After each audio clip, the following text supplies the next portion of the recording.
Bismillahirrahmanirrahim. Assalamualaikum warahmatullahi wabarakatuh.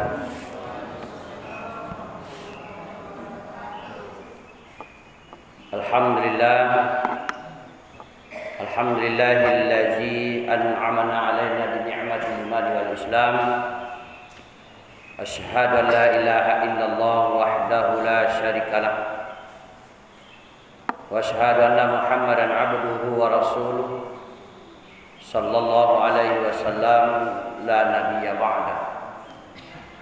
Rabbi shrah li sadri wa yassir li amri wahlul 'uqdatam min lisani yafqahu qawli. Subhanaka la 'ilma lana illa ma 'allamtana innaka antal 'alimul hakim. Qala Allah Ta'ala fil Qur'anil Karim, a'udzu billahi minasy syaithanir rajim. Bismillahirrahmanirrahim. Ya ayyuhalladzina amanu dukhulu fis-silmi kaffah wa la tattabi'u khutuwatis syaitan innahu lakum 'aduwwun mubin. Shadaqallahul azim. Yang sama-sama kita hormati bapak-bapak dan ibu-ibu, tokoh agama, tokoh masyarakat, alim ulama cerdik pandai, serta ibu-ibu jemaah salat subuh yang berhadir pada pagi hari yang dirahmati dan dimuliakan Allah ini. Syukur alhamdulillah kita sampaikan kehadiran Allah Subhanahu wa taala. Pada pagi hari ini kita masih diberikan oleh Allah umur yang panjang, badan yang sehat, pikiran yang lapang, sehingga kita dapat melaksanakan apa yang diperintahkan oleh Allah dan Rasul kepada kita bersama. Salawat dan salam buat junjungan kita Nabi besar Muhammad sallallahu alaihi wasallam dengan lafaz Allahumma salli ala sayyidina Muhammad wa ala ali sayyidina Muhammad. Assalamu alayka ayuhan nabi wa rahmatullah wa barakatuh. Bapak Ibu jemaah subuh yang dirahmati dan dimuliakan Allah, kembali kita lanjutkan kajian kita tentang pembahasan kitab Jawahirul Bukhari. Pada pagi hari ini kita masuk kepada pasal yang ke-12, yakni tentang iman, Islam dan ihsan. Ibu bapak jemaah salat subuh yang dirahmati dan dimuliakan Allah, ketiga-tiga yang kita bicarakan dan yang akan kita bahas pada pagi hari ini itu adalah merupakan hal yang terpenting di dalam kita beragama. Artinya kesempurnaan kita di dalam menjalankan agama mesti ada ketiga unsur tersebut. Yang pertama adalah iman, yang kedua adalah Islam, dan yang ketiga adalah ihsan. Iman adalah merupakan sesuatu pokok yang harus dimiliki seseorang agar semua yang dia laksanakan, semua ibadah yang dia kerjakan tertampung dan ternilai di sisi Allah Subhanahu wa taala. Syaratnya iman. Artinya Bapak Ibu, ketika iman kita belum ada, maka tidak bernilai sebuah kebajikan yang kita lakukan. Saya ulangi, ini pokok nih. Ketika iman belum ada, maka belumlah bernilai semua yang kita kerjakan. Umpamanya solat. Solat tidak akan diberi Allah pahala kalau kita belum punya iman. Makanya orang yang tak beriman tidak terkena kewajiban salat. Puasa juga demikian.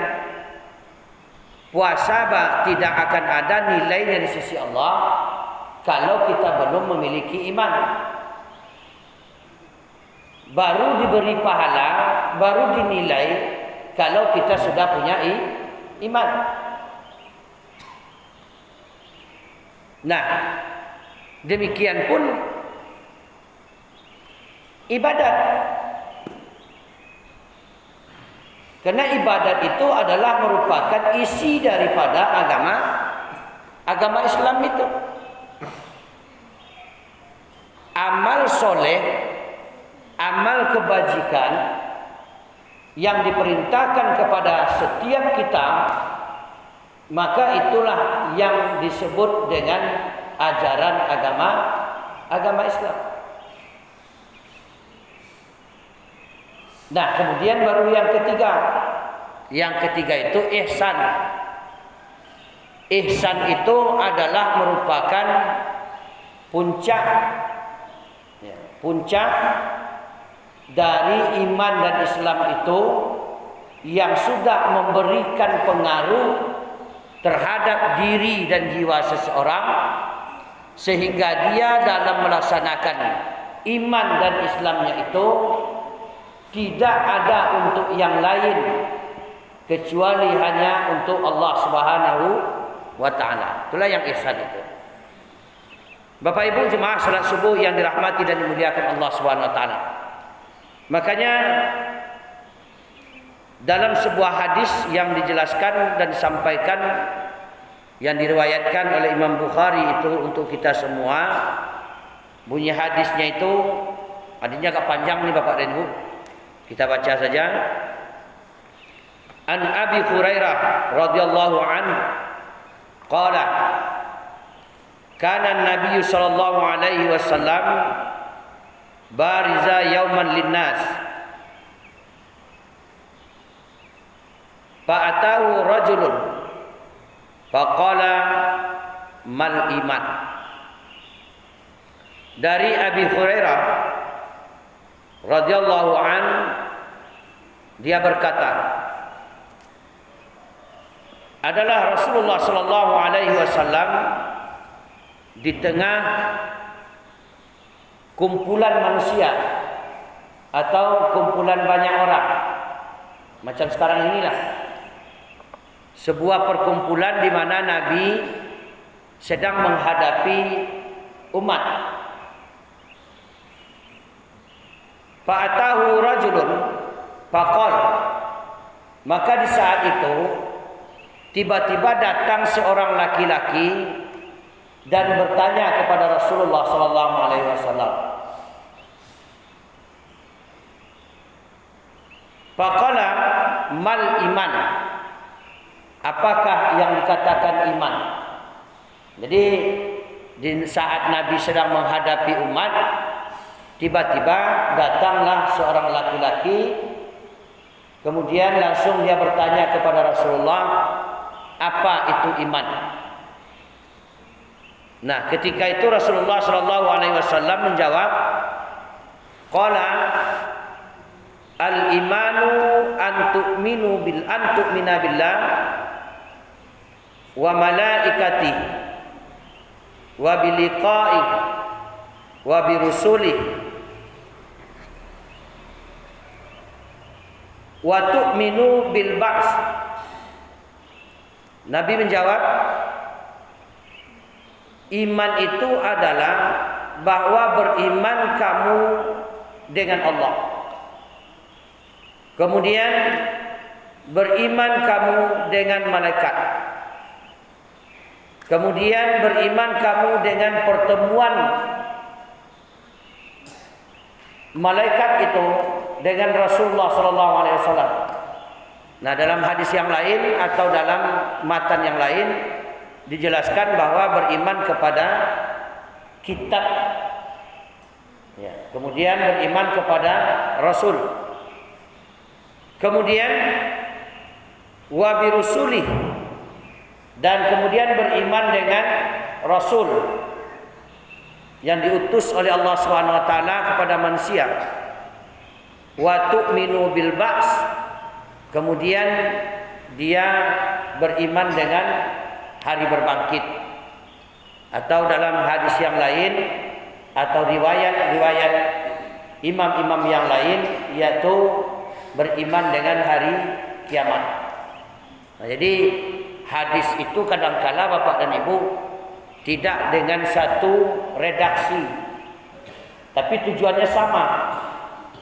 Artinya Nabi itu menyampaikan di satu sisi ada sahabat yang mendengarkan, di sisi lain tidak didengarkan oleh sahabat atau tidak ada sahabat yang mendengarkan. Nanti di tempat lain pada waktu yang lain ada pula hadis yang seirama dengan itu yang disampaikan Nabi yang tidak didengarkan oleh ulama terdahulu atau sahabat terdahulu dan didengarkan pula oleh sahabat yang ketika itu pula. Nah, itulah yang membuatnya ada matan-matan hadis itu yang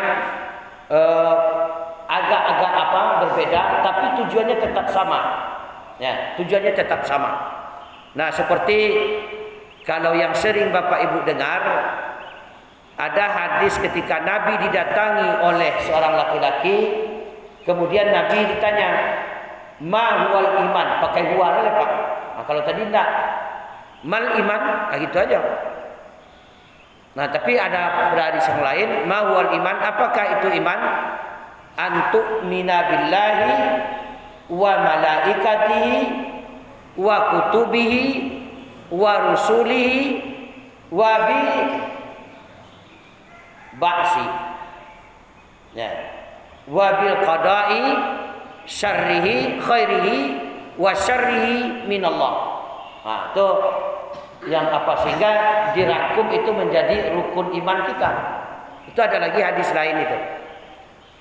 Ya, bahwa yang dikatakan iman itu beriman kepada Allah, beriman kepada malaikat, beriman kepada kitab Allah, beriman kepada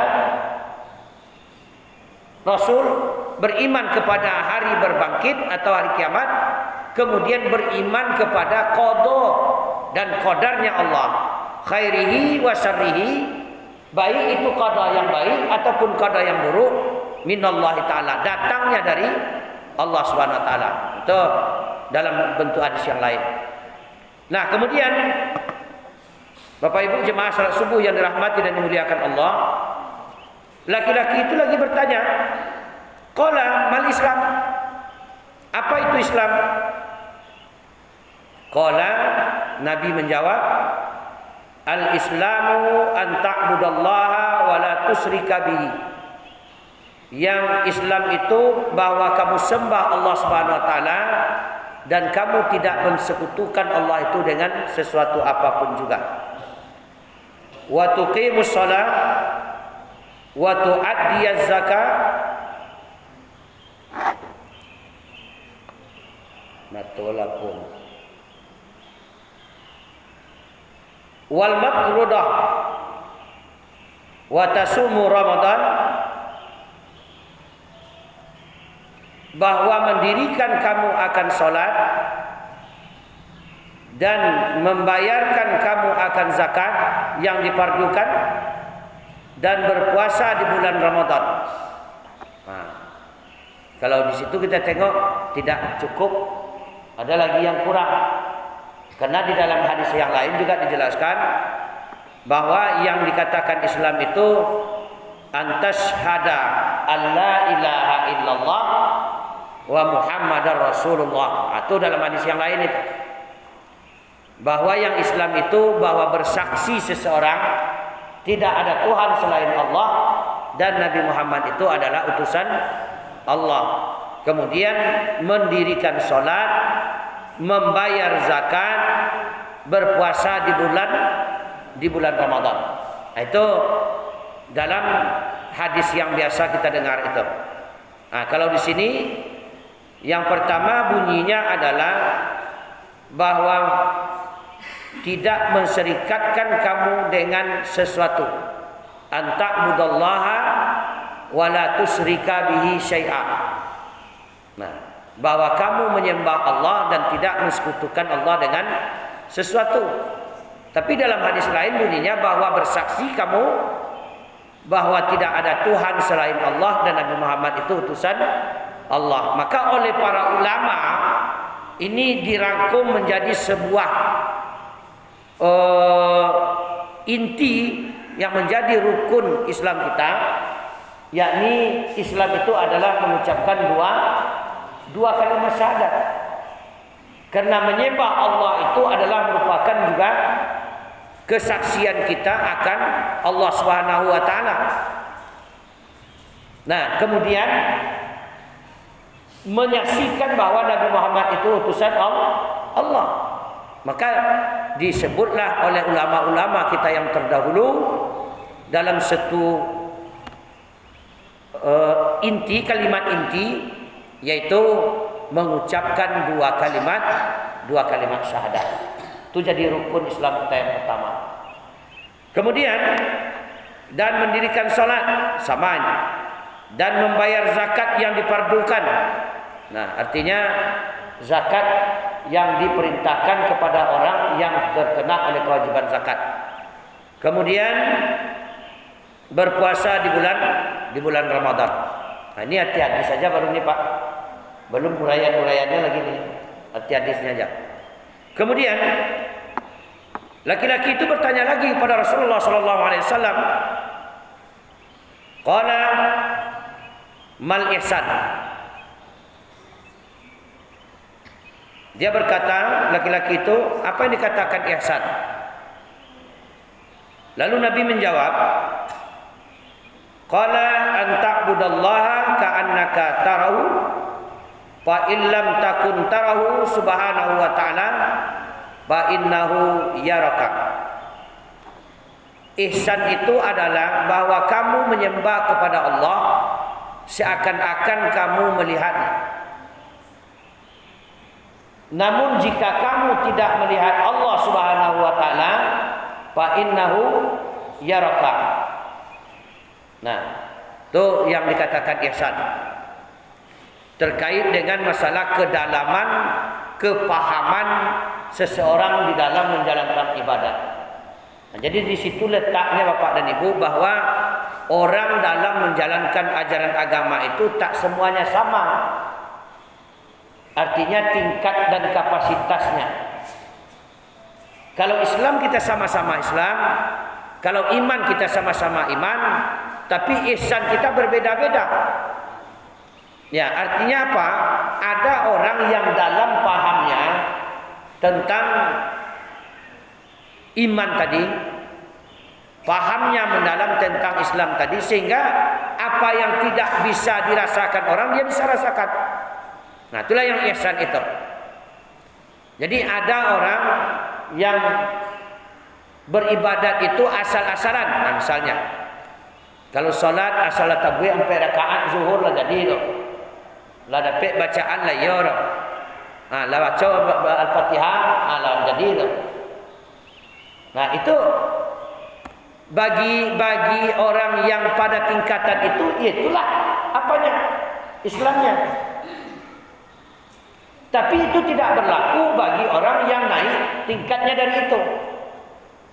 Artinya apa? Seperti para ulama-ulama yang zuhud, ulama-ulama sufi, ulama-ulama yang memiliki pemahaman yang mendalam terhadap agama, yang pertama tadi tak berlaku bagi dia. Itu dianggapnya belum merupakan sebuah salat, belum sebuah ibadah. Kenapa? Karena bagi dia yang salat itu dia sudah seakan-akan bertemu dia dengan Allah. Kalau dia tidak bertemu dengan Allah, dia merasakan bahwa Allah melihatnya. Nah, perasaan yang semacam itu mungkin dimiliki oleh orang yang berada pada tingkat di atas yang kita sebutkan tadi. Nah, kan ada kadang-kadang Bapak dan Ibu orang yang sholatnya itu apa namanya itu? Ya ala kadarnya. Nah, kok tiba mau dua orang itu aja. Nah, malah selesai. Untuk tingkat dia itu sudah apa? Sudah mencukupi untuk tingkat dia. Tapi bagi orang yang di atas tingkatan itu dia tak berlaku itu, Pak. Kenapa? Karena menurut dia berwudu itu ambil air, jatuhkan di sini, kemudian diusapkan di sini, diputar di sini, kemudian putar ke sini, kemudian baru ke depan. Nah, kalau yang tadi dapat yang malah selesai. Untuk tingkatan dia memang sudah mencukupi itu. Tapi untuk tingkatan yang lebih dari itu mesti dia sempurnakan mana batas muka. Kau dari tunai ke sini, Pak. Mana batas ke atasnya? Ini dari sini. Ya, makanya menurut ilmu fikih, ini mohon maaf ibu-ibu kalau anda yang merasa kena nih. Banyak kita ini yang sholat terbuka aurat. Karena telkung ibu itu, ibu tarik ke bawah, ke belakang. Cobalah ibu baca buku, baca kitab, apapun nama kitabnya, bahwa telkung kita itu harus berada pada posisi seperti ini. Jadi ibu harus tarik besok telkung itu ke sini sedikit. Ya. Karena batas muka itu ini. Tapi rata-rata, ini mohon maaf nih, rata-rata satu pun saya tengok ibu-ibu, ya tak ada yang seperti itu.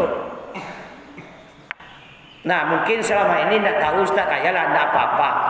Sekarang ibu sudah tahu, ya. Sekarang ibu sudah tahu bahwa batas muka kita dalam sholat itu ya ini, batasnya sini bu. Nah. Kalau ibu tarik telkung sampai di sini, maka terbuka aurat. Nah, ini kadang-kadang tuh kalau nyoba ibadat tuh tidak sembarangan aja, Pak. Ya, kadang-kadang kan banyak orang menganggap itu sembarangan aja. Makanya besok, mulai hari ini, mulai pagi ini, ibu yang sudah mengetahui apa yang disampaikan ini, hukum daripada terbukanya aurat batal sholat. Salah satu ibu-ibu yang terbuka auratnya yang sering tanpa disadarinya, ya sini. Kenapa? Karena telkung ditariknya sampai sini, Bu. Taruhlah mereka, Bu. Ya. Tapi tidak di situ, Bu, di sini. Nah. Alah. Nah, jadi tidak salah saya lagi nanti nih. Iko di Ustaz nak menyampaikan, makanya kami macam itu. Inilah mau sampaikan. Ya, kalau sebelumnya saya nggak mau menyebutnya kalau sendiri-sendiri. Ya, makanya ketika bersama ini lebih enak kita kan, lebih paham kita. Jadi secara hukum batas muka perempuan itu, ini dari sini. Ya. Kemudian dari sini. Maka dalam istilah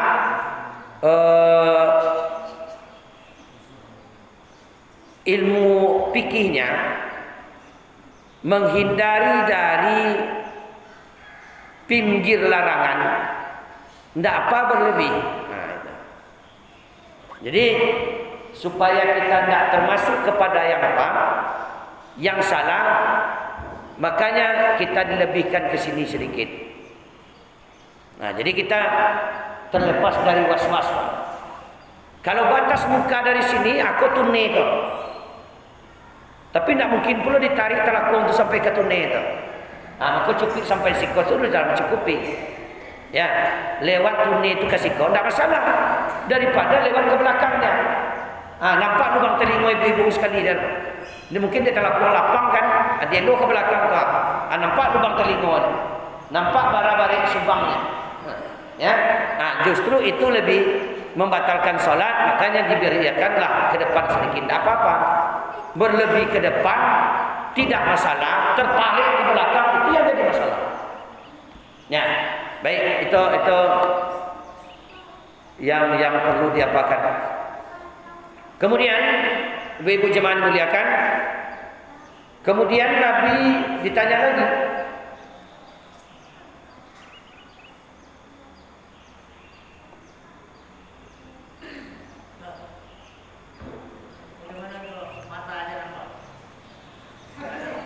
Oh, itu lain tuh. Ini maksud saya itu sholat nih Pak. Ya, maksud kita ini dalam sholat ini. Nah, ya. Jadi jangan nanti dibawa kemana-mana pula. Ya, ya kalau mata itu boleh saja nampak. Ya. Kalau memang yang bedonya kalau tidak ada mata boleh berjalan. Itu pas begitu tungkek. Ya, begitu tungkek. Ini yang kita bahas tadi Bapak adalah masalah aurat di dalam kita menjalankan sholat. Jangan sampai kita ini melaksanakan tetapi tidak diberi nilai karena kita sudah batal di dalam melaksanakannya itu. Baik, kemudian ditanya lagi Rasulullah oleh laki-laki tadi, qala mata sa'ah, kapankah datangnya hari kiamat? Nah, ditanya lagi oleh laki-laki itu kepada Nabi, kapan datangnya hari kiamat? Lalu Nabi menjawab, mal mas'ulun anha bi'a'lama minas sa'il. Sebenarnya kata Nabi, yang bertanya itu lebih tahu daripada yang ditanya. Nah, kira-kira sudah terbayang oleh Bapak dan Ibu siapa yang datang itu? Sudah kan?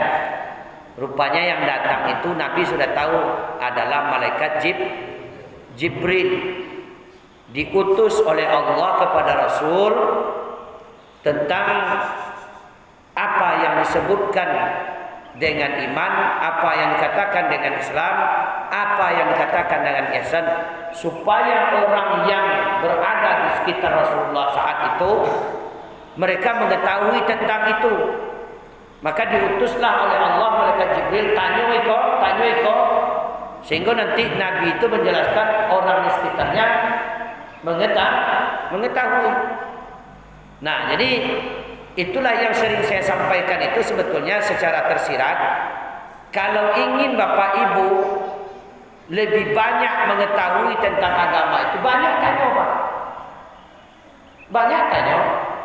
Karena dengan bertanya itulah nanti apa yang seharusnya tak bisa disampaikan ketika itu, dia datang Pak. Dia akan datang. Ini sama je model itu Pak. Kalau ceramah mau aja model itu aja Pak. Tapi ketika nanti ada yang bertanya atau buka ikut tasawuf, ikut tawaco, bertambah ini. Ya, makanya Nabi mengatakan mafatihul ilmi as-sa'ilu atau as-su'al.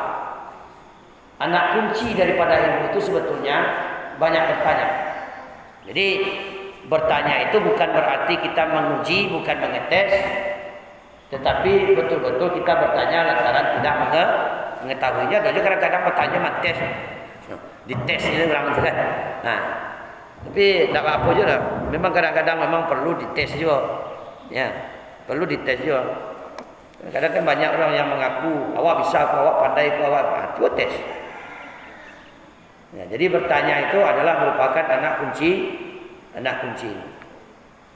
Kemudian Nabi menjawab, wasauh biruka an asratiha. Saya cuma bisa mengatakan, kata Nabi, syarat-syarat atau tanda-tanda akan datangnya hari kiamat. Jadi mengenai kapan datangnya hari kiamat, yang bertanya lebih tahu daripada yang ditanya. Tapi kalau mengenai tanda-tanda hari kiamat, bisa saya jelaskan. Itu kata Rasulullah sallallahu alaihi wasallam. Baik, Bapak Ibu jemaah yang dirahmati dan dimuliakan Allah, apa tanda-tanda yang disampaikan oleh Nabi dalam hadis ini? Nah, sebetulnya tanda-tanda hari kiamat itu banyak. Ya, sangat-sangat banyak. Sehingga kalau dikumpulkan tanda hari kiamat itu lebih daripada 58 banyak. Ya, ada yang tanda-tanda kubro, ada yang tanda-tanda sugro. Tapi dalam hadis ini dikatakan, apa kata Rasulullah sallallahu alaihi wasallam?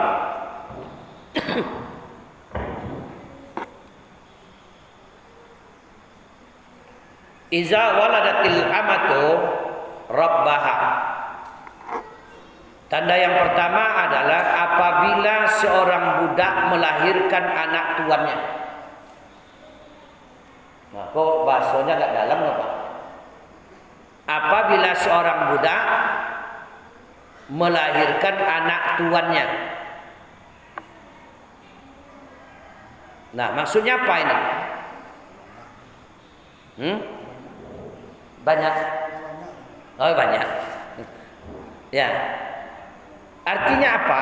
Ibu-ibu jemaah yang dimuliakan, apabila seorang budak melahirkan anak tuanya, yakni akan banyak nanti bermunculan keanehan-keanehan yang tak masuk akal. Kalau menurut apanya kan tak mungkin, Pak. Seorang budak dia akan melahirkan anak tuannya. Karena tuannya itu adalah merupakan orang yang terhormat, orang yang berada pada level tertinggi, tapi anaknya berada pada budaknya. Nah, pemahaman yang di situ adalah tanda-tanda hari kiamat itu akan banyak bermunculan sesuatu atau hal-hal yang ganjil, yang tak lumrah itu. Nah, itulah bahasa secara umum. Nah, kan banyak gini tuh. Ya, banyak gini. Mungkin Bapak dan Ibu sudah bisa melihat, tidak bisa mungkin mau sampaikan cie-cie. Tapi keganjilan-keganjilan yang aneh itu akan banyak. Apalagi dalam persoalan-persoalan agama akan banyak datang nanti keganjilan-keganjilan yang akan kita temui. Ya, kadang-kadang ada aliran-aliran Syiah misalnya kan. Ya, kan ada di videonya itu macam apa sembahyangnya. Wow. Ada sampai 3 kali rukuknya. Itu keganjilan-keganjilan. Nah, dan hal-hal lain nanti. Semua kita kalau panjang umur nanti akan banyak melihat keganjilan-keganjilan dalam agama. Ya. Nanti ibu bapak sajalah yang memahaminya. Oh, mungkin ikolah dulu dan kecek ni ustaz tu. Ya, kalau ambo sampaikan cik-cik kok ndak cukup waktu. Ya, abi itu ajari. Silakan saja lihat nanti dalam beragama itu nanti akan banyak bapak ibu jumpai keganjilan. Ya, keganjilan. Kemudian apabila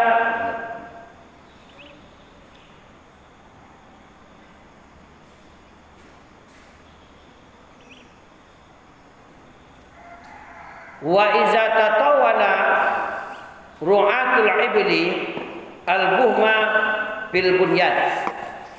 Ya.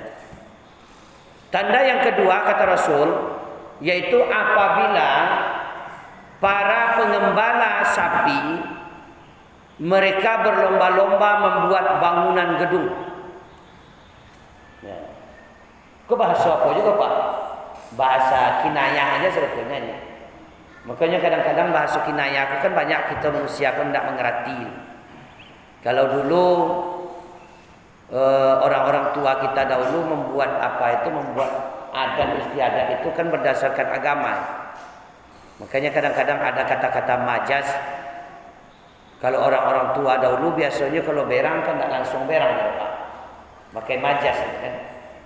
Umpamanya ada mintu berang kalau kabinantunya, nah di tokonya apa? Kucing. Di toko menantu tu kok bagaknya pada awak. Makanya biasanya kalau mintu tu berang ke menantunya, kucing tak tahu diuntung. Makan pandai di rumah dah. Tu. Jangan mereka jawab lah, iya mak, tu kucing tu tadi lah diambil lah 2 potong nasi daging. Itu namanya menantu pakak. Menantu pakak. Nah kenapa? Karena mertua itu sebetulnya bukan marah dengan kucing, dia marah dengan menantunya. Kadang-kadang ayam yang diusir-usir, ayam kolai ke rumah sudah cari makan, selawe ya Allah wah. Nah, itu. Artinya kalau menantu itu kerajo lalu-lalu aja. Nah, kemudian dia launya ayam. Padahal ayam itu jangan ngapa-ngapur. Itu bahasa kinayah, ya, bahasa kinayah Bapak dan Ibu. Jadi kadang-kadang memang kita ini perlu dengan bahasa kinayah. Sama jo meja aku apa? Iko kan aco ambo kinayah kan ke ibu-ibu tu. Sajak mensaji ado masih batang kasih aja. Rupanya ado dan paham kan. Biar Ustaz buat meja katanya kan. Nah, itu artinya dalam pemahamannya Pak. Ya, dalam pemahaman. Ya tidak perlu dibalik Ustaz. Biarlah awak sedekah meja dia. Tapi lacuk jombo kenanya kan lama sindir-sindir kan mereka. Ya, tapi mungkin dek tidak do baru kan. Ya, bukan tak paham. Ya, sebetulnya ibu ni bapak-bapak ni paham, cuman yang mana nak do. Tapi di antara kita yang banyak itu mungkin ada yang memiliki. Alhamdulillah datang aja. Kemudian ibu-ibu jemaah yang dirahmati dan muliakan Allah,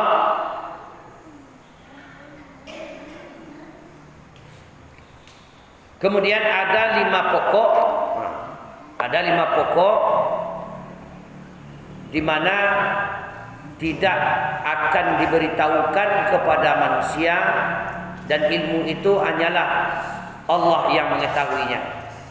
Bagi bapak ibu yang datang wirid malam apa? Kamis malam Jumat wirid PSKM Akolat. 5 hal yang tidak ada ilmunya pada manusia, tapi ilmunya hanya pada Allah. Termasuk yang pertama, anak yang ada di dalam rahim, apa jenis kelaminnya. Kemudian di mana akan turun hujan. Kemudian di bumi mana kita akan dimatikan. Apa yang akan dilakukan oleh seseorang hari esok. Itu dijelaskan di dalam hadis ini. Nah, itulah yang dibahas oleh Ustaz. Siapa yang ingat nama Ustaznya itu?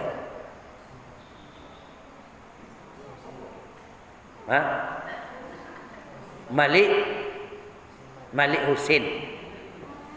Tidak Husin Malik Husin ada. Kan itu yang disampaikan waktu di PSKM itu. 5 yang tidak ada ilmunya pada manusia, tetapi semuanya ilmu adalah pada Allah SWT. Itu tak akan diberitahukan itu Pak. Rahasia itu. Salah satu di antaranya adalah di bumi mana kita akan dimatikan. Ya. Nah, walaupun kita umpamanya besar di sini, lahir di sini, belum tentu kita mati di situ Pak. Mungkin nanti mati di rantau orang. Nah, kemudian mengenai anak yang berada di dalam rahim, itu tidak juga diketahui manusia. Ya, seperti yang dikatakan oleh Ustaz itu, USG. Kata dokter, laki-laki, rupa terpancang, pedusir. Nah, itu ilmu itu sama Allah SWT. Kemudian mengenai akan turun hujan besok di mana? Nah, kan tak tahu apa. Kadang-kadang kalam di situ Pak, di sini hujan. Ya. Itu adalah ilmu Allah Subhanahu wa taala. Nah, ini hadis yang kita bahas pada pagi hari ini, tapi ini belum selesai. Ya. Ini baru sebatas mengartikannya saja, belum dijelaskan. Nah, insyaallah pada pertemuan berikut hadis ini akan kita jelaskan lebih tuntas, lebih detail apa yang dikatakan dengan Islam, apa yang dikatakan dengan iman, apa yang dikatakan dengan ihsan, kemudian apa tanda-tanda hari kiamat itu, ya, yang besar-besar aja nanti kita sampaikan. Kemudian mengenai 5 hal yang tidak ada ilmunya pada manusia ini nanti akan kita bahas lebih detail. Ya, saya rasa mungkin itu saja. Kalau ada yang ingin ditanyakan, ini sebetulnya tidak boleh panjang soalnya Pak. Tanya tadi itulah diperbanyak. Nah, silakan kalau ada yang ingin ditanyakan. Ya, silakan.